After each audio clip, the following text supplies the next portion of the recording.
Hey guys, it's TheFrXion here, Tank12, however you call me, I don't really care, and welcome back to World of Tanks Weekly. Now, today we're not going to be having gameplay in the background because there's just too much news to cover, and we are going to see that we cover all of it. It could be a bit of a long episode this time around, but I think it's important that we do take a look at the news that have come around. You know, sometimes there are a lot of news to cover, sometimes there are not a lot of news to cover, but I think it's still quite important to take a look at all of that stuff. So, today we're going to be taking a look at a couple of styles, well actually quite a few styles that are going to be coming into the game eventually, and then we're going to be taking a look at some of the new premium tanks that are currently in the super test and some pictures of premium tanks that are probably going to be coming at the end of the year. We're going to have a discussion in a separate videos about Wargaming's current monetization. I think I'm going to be making a video about the current stand of World of Tanks, about the health of the game and the problems. That's going to be a video that I'm going to be making some time down the road, not too long, not too far future. But I just wanted to announce as well that we're going to tone it down a bit. We have made too many videos now. I have a lot of stuff to do, so it's going to be probably 2 or 3 videos a week. And that's the way we're going to approach the next couple of weeks, because I have a lot of stuff to do until the end of the year. So without further ado, let's jump right into the little Bart, which is a style for the gun. Excuse me, every time I have to make a video, I have to burp. It's the Conqueror, the Conqueror gun carriage. And you can see this style right here. It looks quite mesmerizing, to be fair. I think it's the second artillery skin that we're going to be seeing. And a lot of bushes. There's a lot of stuff going on right here. The gun, obviously artillery, I'm not a big fan, but yeah, I mean, for all the other players, or all the gun carrier players, the Conqueror gun carrier players, they probably will enjoy this one right here. There's a huge gun, anti-air gun on top of it with a machine gun as well. So I think it's a bit over the top usually, but we'll get to even worse styles. But yeah, you can see right here, all the links will be in the description below. There's going to be timestamps, so don't worry, everything is in there, so you can just check out the stuff that might interest you. So right there you also have a shovel. That's pretty cool. Let's move on to the next topic. It's the Landkreuzer, the mouse style that is coming. All of these styles are currently valued at 5,000 gold, and what I can imagine is all of these styles will be available in the loot boxes, in the Christmas loot boxes. You have a Vierling flak, 20mm for 20mm anti-air cannons on top of your mouse, which makes this tank even bigger, and it's a bit ridiculous, to be fair. You also have, instead of the 75mm gun, which is right there next to the 128mm gun, you also have I'm not even sure, it's probably a 30mm or a 20mm that is sticking out as well. Like, you have this many guns, and then you have a Goliath on the back, which is kind of cool because, I mean, obviously this tank right here, a little remote detonate bomb that was controlled via wire and would blow up with a lot of TNT inside of it. Yeah, very interesting. I think they also had the remote ones, which were diesel, which had a little engine inside of them, and they were used wirelessly. By the frequency, by using the right frequency. They broke down a lot, especially the ones that were not wired. They broke down and then they detonated somewhere, and this weapon was not very efficient. At least they said that it was not very efficient, but yeah, kind of got bogged down in background, and it kind of got stuck a lot. But yeah, the Goliath, very interesting weapon system. And yeah, you can see some more picture of the mouse right here. It has a wind right there. But yeah, you can check it out for yourself. We're going to move on. 60 TP is also going to get a flak on top of it. I think it's a 23mm Russian-based anti-air gun. And like, there's a chainsaw, which looks super weird. Like no chainsaw looks like that. And yeah, there's a lot of goodies on top of the tank next to it, and the gun has weird things popping off from it, wires and stuff. Yeah, 60 TP, looking more like a Soviet tank with all that getup, and probably not going to be a thing that the Polish people will like, because they did not enjoy the Soviets as much as they did not enjoy the Nazis. Yes, so we're moving on to the STB1, and this is probably the first skin that will kind of appeal to me, at least, that does appeal to me. There is not too much on it. It's like not too crazy over the top. There's obviously the machine gun on top of it, the 12.7 Browning, the 50 cal, and then you have some bushes. You also have an assault rifle on the side of it. But I think this is the most moderate looking and the most like down to earth, not all the way over the top. And I think I like this one, to be fair. You also have this is this a grenade launcher on the back? No, it's probably a machine gun that is disassembled, but whatever.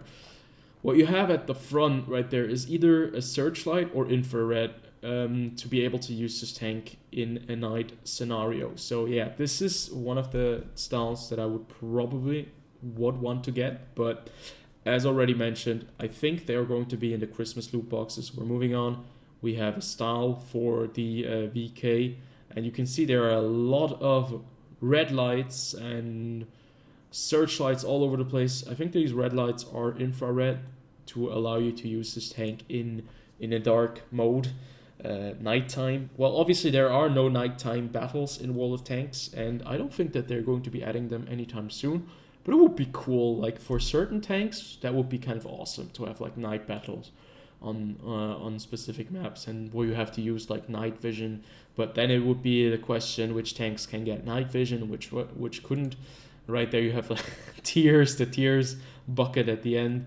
Yeah, I don't think that this is going to be they treat this one as a historical style, but I don't think that this one will be inside of the loot boxes. So we're going to be covering the second to last final style for the Object 268 version 4. Once again, it's completely over the top with having 4 missile launchers at the back, or 2 missile launchers which holds 4 missiles. You have like a bump stop at the front. We don't know if that is a part of the tank yet, or if that's just just stylized, because I do not like when they add things to the front of the vehicle where this tank already has incredible good lower plate armor, and then this is supposed to be the weak spot that you can hit with premium shells, and then you have something in the way of it where you don't know what the angle of the armor behind it is, and I don't like that. I want them to remove that thing, but it's like a little bit of also an advantage to the players using this vehicle. Other than that, you have like all kinds of goodies. I don't even know what the fuck this is. I'm not sure what that is. I'm not even going to comment on it. Then you have the machine gun on top, the launchers with some additional armor on top of it, and yeah, some tarp to cover the vehicle, obviously. But yeah, it looks all over the place. I do not like the style. I do not like that addition at the front. They can add anything to artillery because we don't give a shit. Artillery is very lightly armored, but with Object 268 version 4, okay, have fun. If you want to see the lower plate and you have that thing in the way, it's not going to be a good time. Moving on to the WZ111 Model 5A. This is the last dragon skin, and I have to say this one does seem to be the next more reasonable with the STB1. It does look a little bit on the cleaner side. You actually have like, I'm not even sure, are these like rocket propelled weapon systems at the front? Because we know that the British used them on the Cromwell in World War II, on several other vehicles, but this one right here is a bit weird. Other than that, I think the top of the turret is there's a lot of stuff going on right there. You have a machine gun, 2 machine guns again versus anti-air. if only these things could destroy artillery shells. Then you have the gun wrapped up in cloth, which is super nice. And then you have some side skirts added to the vehicle, and these side skirts probably will not count as armor. You have bamboo sticks on the side, very fitting. But these side skirts, they make the tank look a bit more modern, to be fair. And I think, yeah, I don't hate the style. It's not crazy over the top. There is actually like 2 rocket launchers, like the recoilless guns on top of the vehicle. And there's like a logo of the dragon, and the dragon looks like these Chinese and Asian dragons that always look so derpy, but I like it. I like the style. I think this is one of the styles that I would get as well. So yeah, there we have it. These are all the styles. We've just gone through 1, 2, 3, 4, 5, 6, 7 of them, and I think 6 of them will be in the Christmas tree because they're kind of based on 5,000 gold. That's usually what the skins were worth in the Christmas boxes. They would just add up the prices because usually these skins are like 1,750, but because these are like 3D animated skins for specific vehicles, they usually get tiered up to 5,000 gold. But yeah, you cannot buy them unless you buy the loot boxes most of the time. I don't know anything about the loot boxes yet, if we're going to see loot boxes, but I think it's pretty safe that they're going to be loot boxes because the last 3 years, since they have been doing it in 2017, since they started, they have been the best seller for wargaming. They have made themselves some money, a lot of money, and you can see that they are kind of running out of ideas at the moment because they are trying to monetize this game to hell. But yeah, let's move on. We have the Charlemagne and the K-91 version 2, both of them being tier 8 premium tanks currently. And the Charlemagne is a tier 8 mini Conqueror as it looks, or as it seems to be.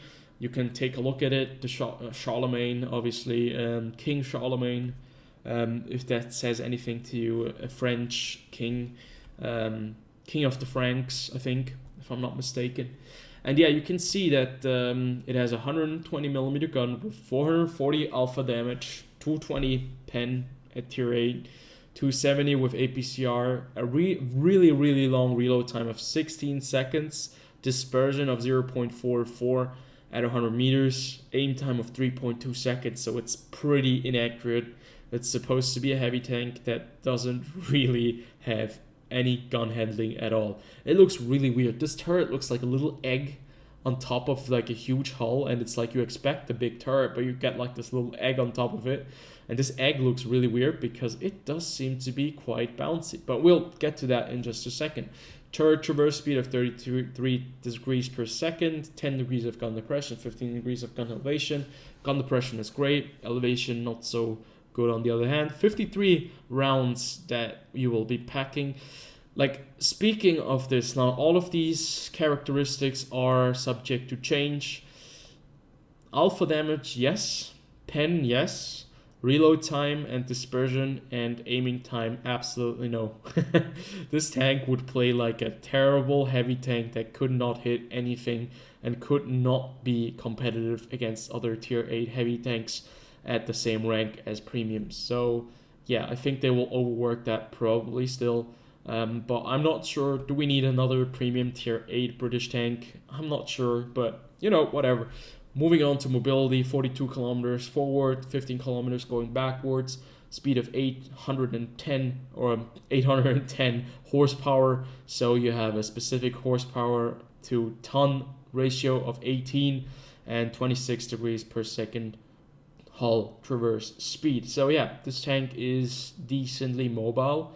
Very bad, like a not very good hull traverse speed.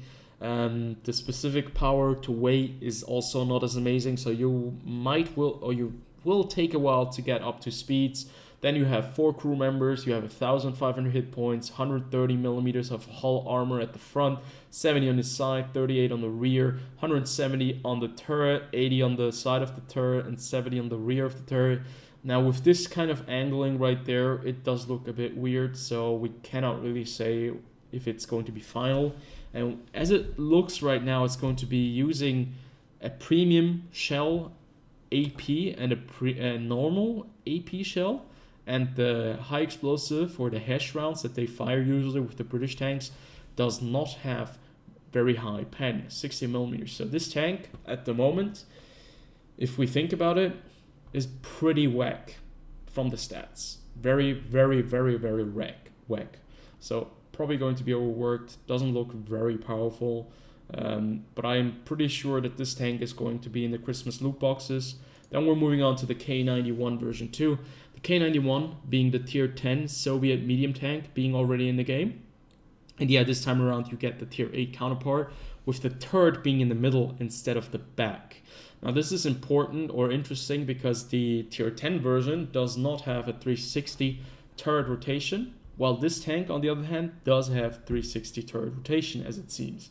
So right here you can see 250 alpha damage with the gun, so it's going to be I think a 100mm gun or maybe less. Unfortunately it didn't show, but I can check real fast. So the K-91, because the K-91 that we are currently using in the game is a 100mm gun, but it has better alpha since it is obviously a tier 10 vehicle. But they say 250, so let's just imagine that it's going to be a 100mm gun, armor penetration of 212 with APCR. Then you have heat shells with 290mm of pen. You have a reload time of 7.5 seconds, so that is quite competitive. The dispersion at 100 meters is 0.35, which is quite interesting because the K-91 tier 10 is one of the most accurate vehicles in the game. And here you have 0.35, which is obviously not as good. And aim time of 2 seconds.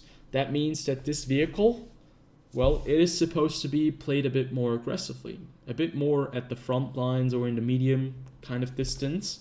And 0.35, well, you have to work around with that or work with it some way. Turret traverse speed is 45 degrees per second, so turning this turret is actually not too slow. 5 degrees of gun depression, Soviet tank, can't expect anything else. 20 degrees of gun elevation, that's decent in my opinion. 55 shells in the tank. Max speed of 55 kilometers per hour going forwards, 23 kilometers going backwards. 930 horsepower engine, so yeah, 19.6 horsepower per ton. 50 degrees per second hull traverse speed, so that's pretty good. So it's a mobile tank. Once again, it doesn't weigh as much as the other vehicle, but the specific power to weight might actually be decent with this tank, so it might actually get to speeds quite okay, especially if you consider that it's a medium tank and it shouldn't weigh as much. It has 4 crew members. It has 1,350 hit points, so like the average Soviet medium tank at tier 8. Hull armor of 175 millimeters frontally, 80 millimeters on the side, and 45 on the rear. So that's a lot of armor for a tier 8 Soviet medium tank, and that's a bit concerning. 175 millimeters at the front. Are they trying to make this K-91 version 2 into a brawling medium tank at close range because of the dispersion and the armor that you have? Because that could very well be. It also has 230 millimeters of frontal armor on the turret, 110 on the side, and 60 millimeters on the rear. A view range of 380 meters, signal range of 730, so yeah. Okay, very interesting. They already have the pictures of the tank up, and we'll have to see what it's all about. But I think, like they said this was supposed to be a tier 9 vehicle. I think it's like the wargaming way now to add something at tier 9 and then downrank it because it's rebalanced. It wasn't good enough for tier 9. And then they just bring it in as a premium and they shove it in there. Yeah, not a big fan. And finally, we're moving to the final 2 topics, and that is the pictures that we have of the Pz.Sfl 1C, which is basically the Pz.1C with a 50mm gun on top. I'm not entirely sure if that is the correct designation for this tank, because this is a very small tank that usually, like this is the chassis of the Lux, which is a scout tank at tier 4 in the game, I think, and it has an auto cannon. And what the Germans actually did was that they added a turret with a 50mm gun, which is very capable of destroying vehicles, at least on the Eastern Front. And they made this into a little fast mobile tank destroyer that was able to deal a lot of damage. This vehicle also exists in War Thunder, and it's actually a lot of fun. There's a tarp on the top of it because it is an open-topped vehicle, and you can see their hand grenades, Stiel-Handgranaten, which is pretty damn cool because it looks really mesmerizing. And to be fair, this could be a reward vehicle, at least it's rumored to be. We don't know yet, and we're going to move on to the final topic, which is the 122 TM. And this tank we've already talked about. It's supposed to be a tier A premium. Guess again, what else could it be? Tier A premium Chinese medium tank with like rocket launchers on top of the vehicle, or some kind of launchers or searchlights that are covered up. And it looks like Wargaming just didn't really want to, you know, model 3D rockets, so they just didn't give a fuck anymore, and they just covered them up. And they also covered up the machine gun, which is kind of unique as well, because they're always so proud of their machine guns. And what's also quite interesting to see with this tank is that at the front you have like the stars, signifying the Chinese People's Republic army or something like that. To be fair, it doesn't look that appealing. I think the turret looks kind of weird, but it's like a 121, or it's like a 121B, the premium one that you can buy for bonds or you unlocked during the Clan Wars. And yeah, I'm not too sure about this. So we're gonna wrap this up. I hope you guys did enjoy this week's World of Tanks Weekly. If you did, as always, comment, like, and subscribe. Put it down in the comment section below. I'll respond, and I'll see you guys on the next video.